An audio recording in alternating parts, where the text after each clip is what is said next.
Welcome to our channel. Today we how to verify your profile with Reddit detailed guide step by step clearly. To verify your profile on Reddit, first, ensure you have a registered account. Log into your Reddit account using your username and password. Once logged in, navigate to the settings by clicking on your profile icon in the upper right corner.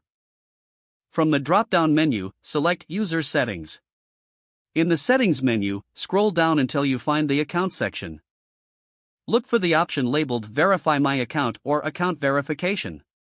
Click on the link or button to begin the verification. You will be prompted to select a verification method, such as email or phone number. If you choose email, check your inbox for a verification link from Reddit. If you opt for a phone number, enter your number and wait for a text message.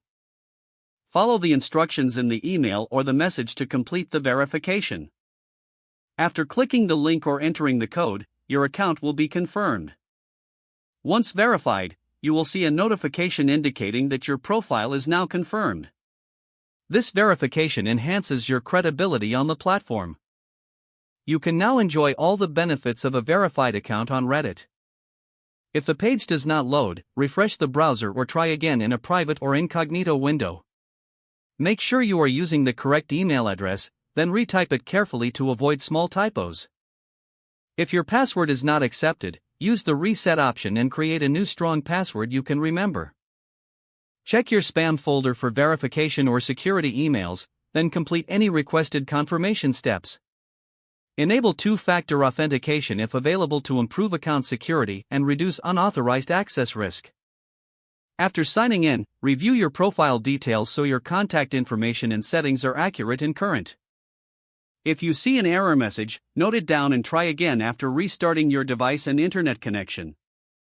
Log out when you finish, especially on shared devices, to keep your account and payment information secure. If the page does not load, refresh the browser or try again in a private or incognito window. Make sure you are using the correct email address, then retype it carefully to avoid small typos. If your password is not accepted, use the reset option and create a new strong password you can remember. Check your spam folder for verification or security emails, then complete any requested confirmation steps. Enable two-factor authentication if available to improve account security and reduce unauthorized access risk. After signing in, review your profile details so your contact information and settings are accurate and current. If you see an error message, note it down and try again after restarting your device and internet connection. Don't forget to like this video and subscribe to our channel for more step-by-step tech guides.